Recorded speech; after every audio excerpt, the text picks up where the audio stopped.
No press release, no formal announcement, only a ripple of murmurs escaping the palace walls. But inside Windsor, a sealed chamber echoed with the solemnity of history being reborn. Princess Anne, the stoic stalwart of Queen Elizabeth's legacy, had summoned the impossible and emotional ceremony marking the beginning of a transition no one expected to come so soon.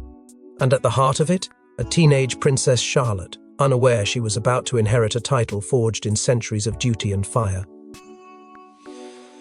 Before we go deeper into what this really means for the royal family, make sure to subscribe so you don't miss a single update. It began with a silence that weighed heavier than any spoken decree. Within the high stone corridors of Windsor, senior aides moved with uncharacteristic urgency, yet none would speak a word aloud. The air was different, charged. Behind the castle's western wing, a quiet flurry of black cars arrived without press fanfare. The guest list was minimal. Only those deemed essential to the monarchy's lineage and legacy had been summoned. The velvet invitations carried in person, not posted, came with one cryptic instruction: attendance required. No substitutes. The implication was chilling. Something significant was unfolding, something sacred and irreversible. Princess Anne was seen entering the crown chamber alone, a heavy velvet pouch in her arms, the insignia stitched into its side, the unmistakable silver embroidery of the Princess Royal, a title not just of formality, but of fire-forged resilience and decades of dutiful silence. The corridor outside was guarded, not by security, but by time. This was not a security protocol, it was an emotional rite. And Anne, who had carried the legacy of Queen Elizabeth's iron will, was readying herself for the first visible fracture in that era's closing wall. Outside the chamber, the atmosphere was cloaked in suspense. Prince William, unusually absent, was reportedly in consultation with private advisors. Whispers grew louder. Had he been briefed? Or was this move made through a direct channel between Anne and the king, possibly months in the making? The absence of Queen Camilla at such a pivotal internal gathering immediately raised eyebrows. Those closest to the crown noted that her calendar had cleared suddenly, yet she remained in her private apartments. Not a word was offered in explanation. Then, the leak. A single photograph, likely snapped in haste and risk, began circulating in elite media circles. A white scroll, delicately wrapped with a crimson ribbon, bore the inscription Charlotte Elizabeth Diana in calligraphic ink. The crest pressed into the wax seal was no ordinary emblem. It was the Princess Royal's personal mark, unused in such context for generations. Within minutes, royal correspondents were awakened by encrypted texts and rushed phone calls. Speculation turned into frenzy. Had Princess Charlotte been named as Anne's successor? Royal protocol experts were baffled. Technically, the Princess Royal title is not hereditary, but awarded by the sovereign at their discretion. Yet such a transition, especially involving a minor, would typically require a formal announcement and multiple layers of legal clearance. But here it was, unfolding not through the formal levers of Parliament or the Privy Council, but in the sacred silence of Windsor's inner sanctum. The calculated choreography of the day, the absence of fanfare, the presence of only a chosen few, it all pointed to a deeper, older kind of power being exercised. One that predated press releases and PR handlers, one that whispered of ancestral intent. But as whispers turned into tremors, what unfolded behind the sealed doors of Windsor Castle would shake the monarchy to its symbolic core. She had worn the burden of duty longer than any living royal. But in a candlelit chamber lined with Queen Mary's portraits, Princess Anne, the indomitable Princess Royal, broke protocol in a way no one could have foreseen. Her voice quivered, her hands trembled. And when she uttered the words, "My successor shall be known," even the Archbishop looked stunned. This wasn't a passing of title. It was a handing over of a sacred legacy sealed in blood, loyalty, and quiet sacrifice. The chamber had been prepared with neither pomp nor proclamation, just the raw weight of history pressing in from every corner. Those present were not there by rank, but by relevance. Every one of them had a role to play in what Anne called the monarchy's silent scaffolding. Senior royals, trusted aides, a select clergy who bore witness to oaths that would never appear on public record. And at the center of them all stood Anne, holding not just a sealed document, but a reckoning. She began by recounting the road she never asked to walk, how Queen Elizabeth had summoned her on a rain-soaked morning in 1987 to prepare for a role she would later carry without complaint or ceremony. That morning, she said, was never recorded in diaries or documented in protocol, but it changed her life forever. Then came the directive, a thin envelope, wax-sealed and marked in her own unmistakable hand. She spoke with quiet force as she revealed it had been written 8 months prior, co-witnessed by King Charles and the Duchess of Edinburgh, Sophie. She had not told her children. She had not even informed her closest private secretary. Because in her words, this was not about the bloodline, it was about the flame. And that flame, Anne declared, now lived in Princess Charlotte. She revealed that Queen Elizabeth, before her passing, had given verbal sanction for Anne to choose a successor when the signs aligned. Anne believed they had, and now she would act. There was no applause, no royal fanfare. Just stunned stillness as Anne slowly removed the ceremonial badge from her robe, the silver oak leaf with the sapphire center that had adorned her since her investiture. The air held its breath. In one fluid motion, she placed it on a velvet pillow held by a royal page, then stepped back. Her shoulders sagged, not from defeat, but from the weight of finally letting go. Catherine, seated beside Sophie, was seen pressing a hand to her lips, her eyes glassy.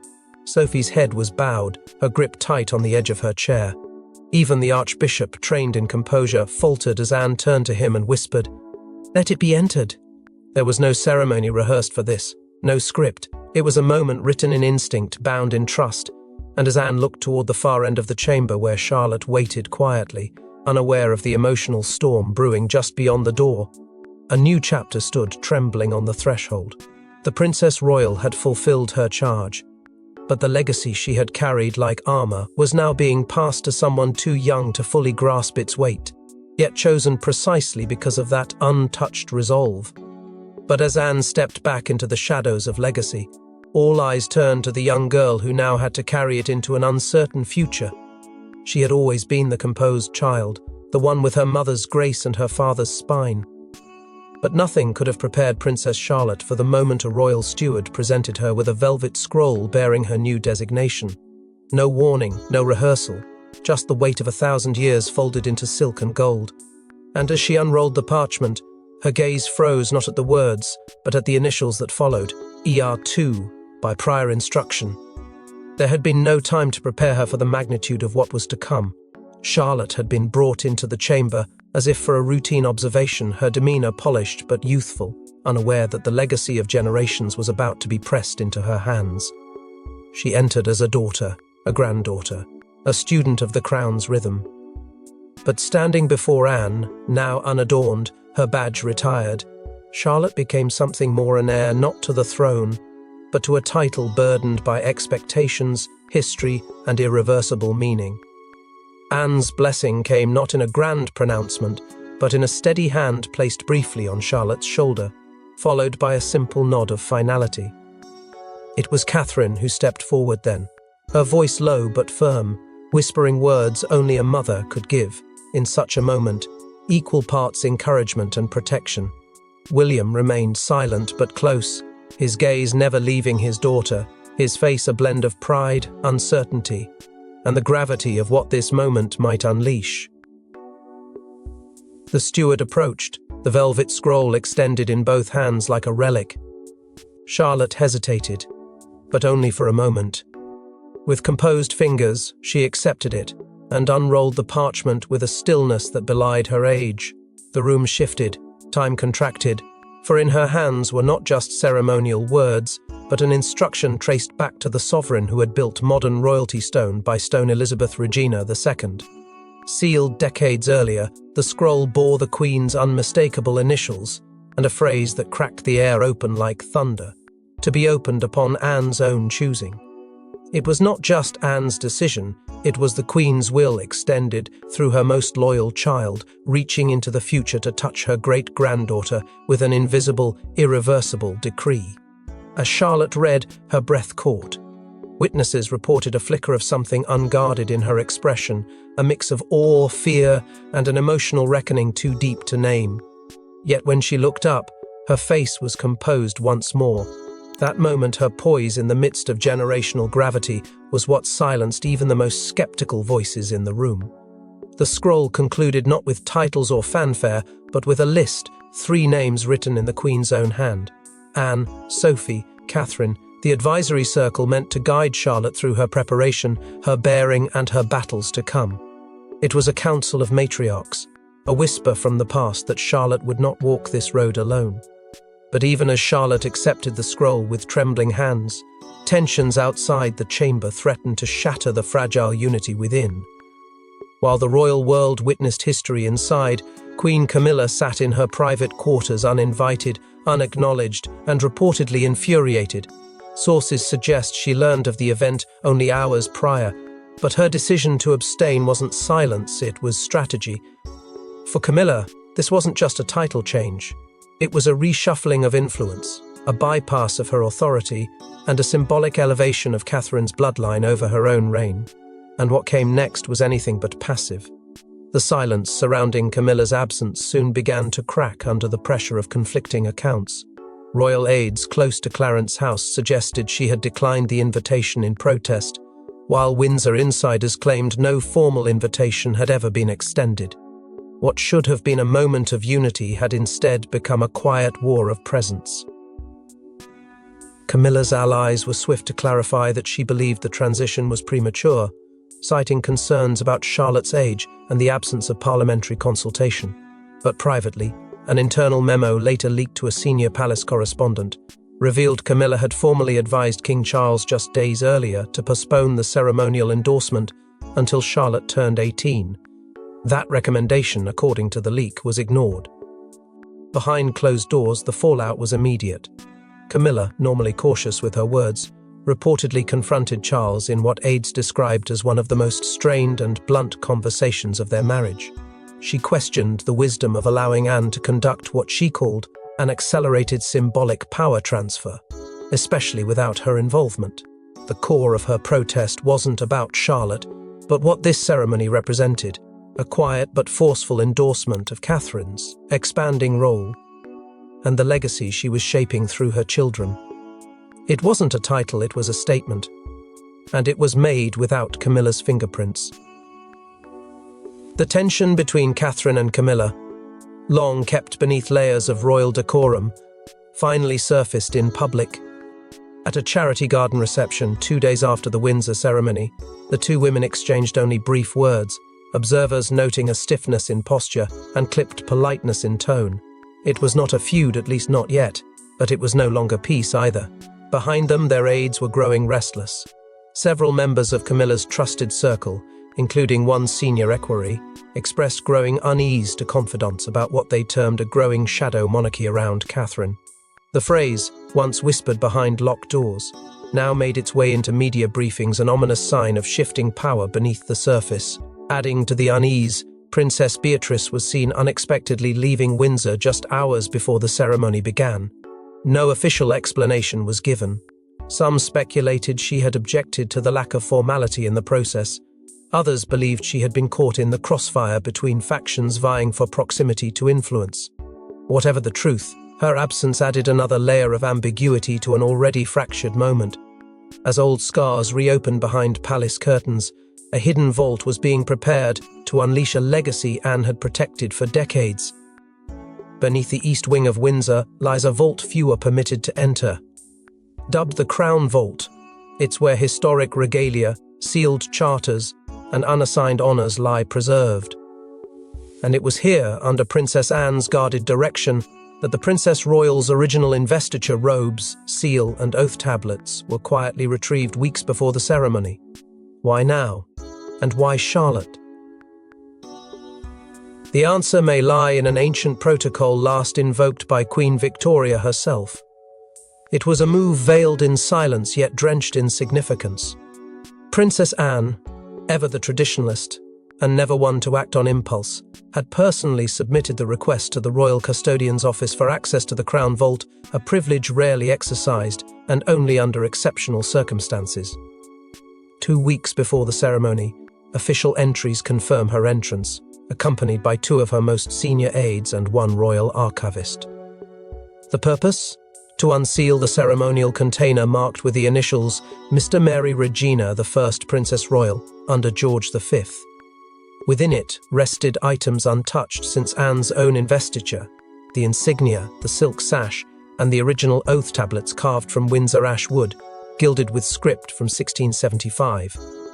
But tucked alongside these historical symbols was something far more modern and controversial, a fragment of Queen Victoria's personal sash, preserved and never before passed down. Anne had kept it hidden for decades. Now, she intended it for Charlotte. This wasn't pageantry, it was precedent. Anne had invoked a little-known provision buried within Appendix Windsor 4, a protocol ledger drafted during the reign of George VI, but amended under Queen Elizabeth II.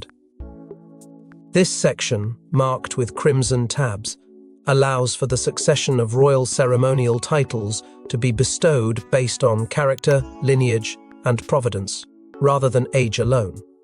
And buried even deeper in the document was a clause rarely seen: the sovereign's authority to bless such succession via sealed decree, carried out at the discretion of the title holder. In short, Anne had full rights to act, and act she did. The justification? It came down to blood, blessing, and birth.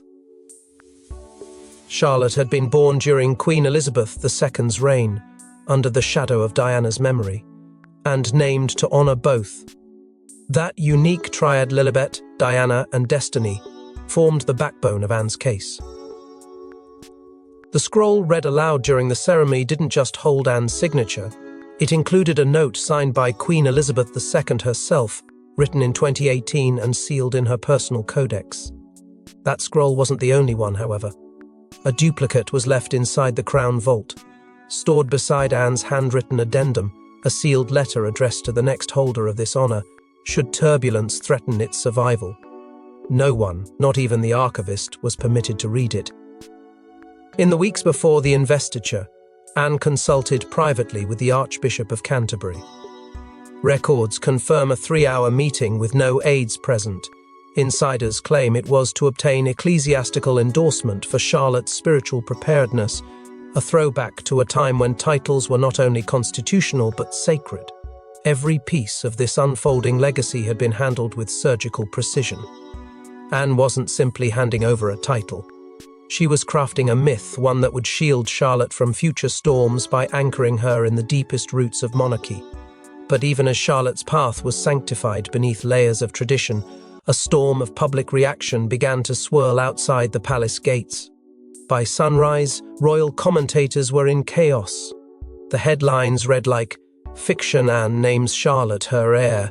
Teen princess takes historic title, Camilla excluded." The ceremony, never intended for cameras, had ignited a public debate about legacy, timing, and succession. Was this a subtle strike at Camilla's influence? A power move by Catherine? Or a long-orchestrated plan buried deep in Elizabeth's final directives? The media wasn't asking politely, and the monarchy had no choice but to respond. For hours, broadcasters across the UK scrambled to verify the storm of leaks cascading through royal press circles. Newsrooms were flooded with speculation, expert interviews, and unconfirmed details of the vault retrieval, the scroll's ancient origin, and Camilla's conspicuous absence. What began as whispers in Westminster exploded across global news tickers. Tabloids were ruthless. Broadsheets were relentless. The phrase Princess Royal Charlotte was being spoken out loud, something never before uttered by any official source, yet not a single formal word had come from Buckingham Palace. The silence only deepened the frenzy. Some outlets speculated that Anne had acted unilaterally. Others suggested that Charles had sanctioned it privately to spare his public image from another familial fracture. In the absence of clarity, the public became the courtroom. Social media surged with questions, mock coronations, and viral theories. Hashtags like Princess Royale Charlotte and Anne passes the torch exploded across platforms. Within hours, a parallel trend began to gain traction: where is Camilla? The implication was clear: if this had truly been a moment of generational unity, why had the Queen Consort been absent? More importantly, why had no explanation been offered? Amidst the noise, Catherine was the first to break the silence, though carefully. At a children's charity event the day after the ceremony, a reporter asked if Charlotte's role had changed. Catherine replied simply, "She carries her great-grandmother's values. That's what truly matters." It wasn't confirmation, but it was unmistakably deliberate. The comment struck a chord. Supporters praised Anne's foresight and Catherine's quiet composure. Others saw manipulation, a closed-door anointing of a child into a centuries-old title, with no accountability, no transparency, and no inclusion of the reigning Queen's spouse. Camilla's allies, unwilling to go on record, provided sharp commentary through indirect channels. One Sunday columnist quoted a senior source, claiming the entire affair was rushed optics to reframe the line of symbolic succession under Catherine's shadow. Another headline questioned whether Anne and Catherine had orchestrated a ceremonial coup. The narrative spiraled. The monarchy was being read not as an institution, but as a story, unfolding live. 3 days after the chaos erupted, the palace finally issued a statement, brief, veiled, but unmistakable. It read, "Her Royal Highness Princess Charlotte of Wales was ceremonially acknowledged in a private family setting, reflecting her service and position within the royal family's generational legacy. It was not an announcement, it was confirmation cloaked in discretion. There was no mention of Anne, of titles, or of vaults. But for the millions watching, the message was received. The torch had been passed, the ceremony had occurred, and the next chapter had already begun writing itself behind the scenes. But while the world debated appearances, Princess Charlotte's next challenge had already been prepared in the most sacred space of the monarchy. No cameras, no press, just a quiet walk under moonlight, as Charlotte, accompanied by Anne and Catherine, entered St. George's Chapel. Here, before the tombs of kings and queens, she knelt for a whispered blessing that would never appear in official records, witnessed only by the dean and the archdeacon. The symbolic oath she made is said to echo the exact phrasing once recited by Queen Elizabeth I. What happened that night would forever bind her to Britain's deepest legacy. This was not a ceremony arranged by advisors or dictated by public expectation. This was Anne's final act of ancient tradition, an unwritten right reserved for those chosen not merely by birth, but by burden. The chapel had witnessed centuries of coronations, funerals, and royal reckonings, but this night belonged to Charlotte and to the ghosts of every royal woman whose path she would one day walk. The blessing wasn't spoken aloud for the public to hear, but those present understood the enormity of the moment. Charlotte was brought not just to be honoured, but to be humbled, to be reminded that titles come not with glory, but with grave responsibility. And in that stillness before the altar carved in royal bloodline, Charlotte's voice joined a centuries-old vow spoken by a queen who ruled without a husband, without heirs, and without fear Elizabeth I. Anne had arranged every detail with precise reverence. The candle at the foot of the altar was a gift from Sophie, its base engraved with 4 words Charlotte would not forget: serve, not shine. It was not merely advice.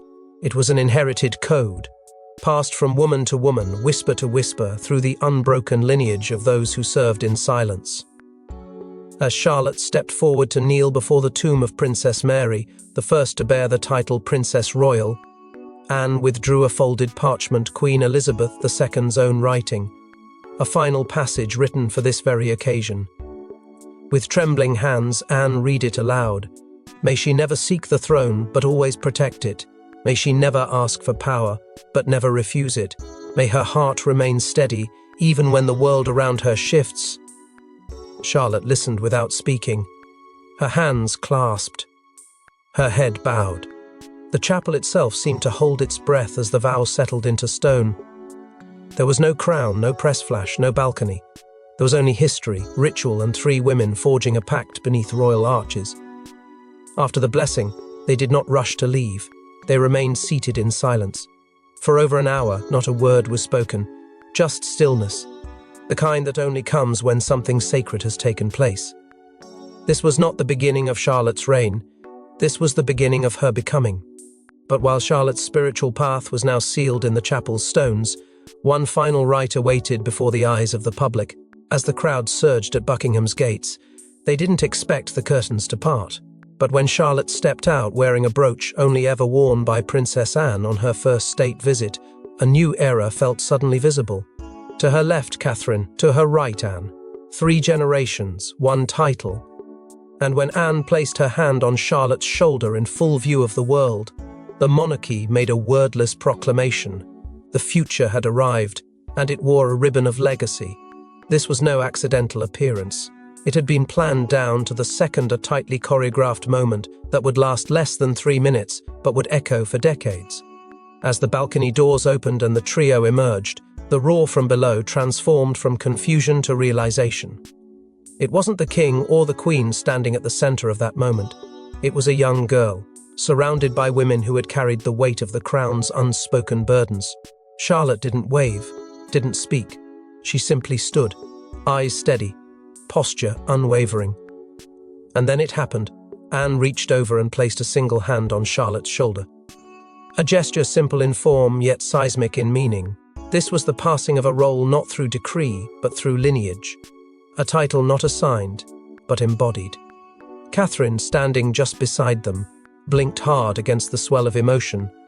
Her expression, controlled but deeply moved, betrayed the quiet battles she had fought to keep her daughter protected, prepared and unseen until the moment demanded otherwise.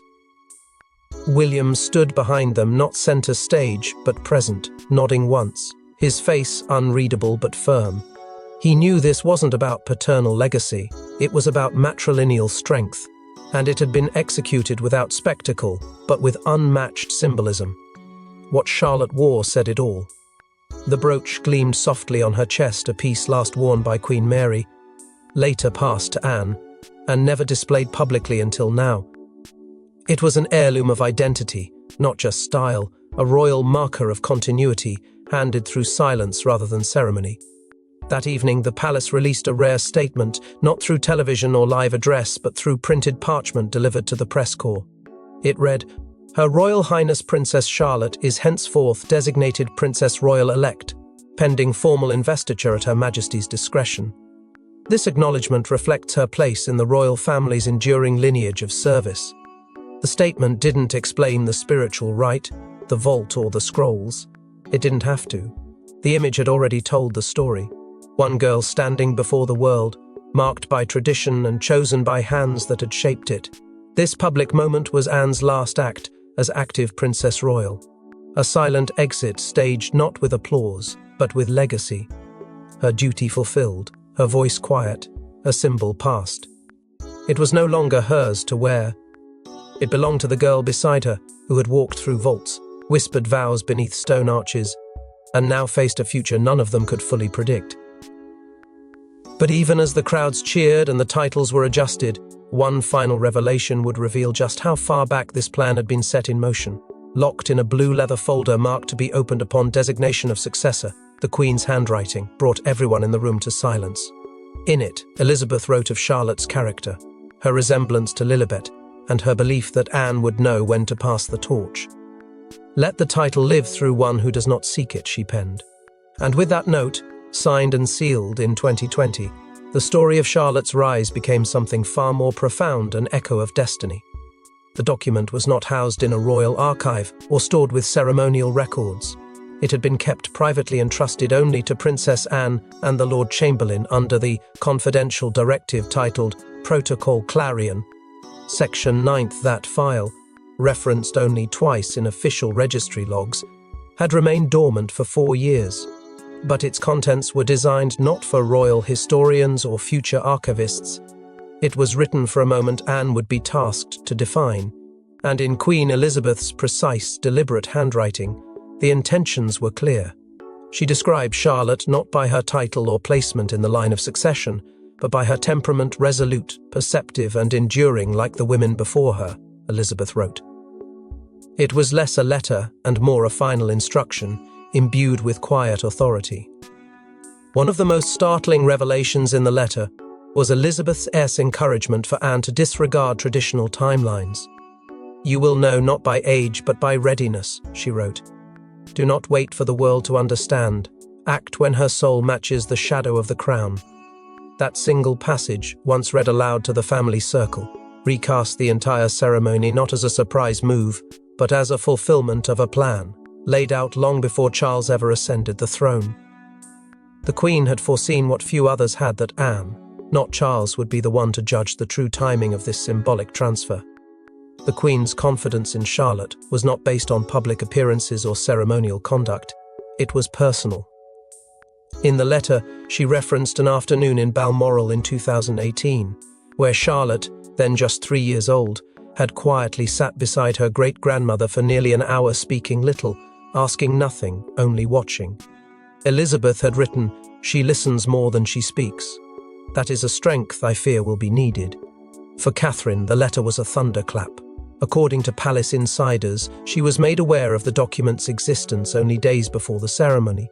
She had prepared Charlotte for many things, but not for this buried prophecy, authored by the matriarch who had carried the monarchy through war, scandal, and transformation. The final line in the letter was not just a closing thought, it was a legacy etched in ink. Let her carry the name not in rank, but in resolve. With those 9 words, Queen Elizabeth had consecrated Charlotte's journey not in privilege, but in purpose. And as the blue folder was returned to the vault, its contents fulfilled and its purpose complete, the weight of its message settled not just on Charlotte's shoulders, but on the entire monarchy.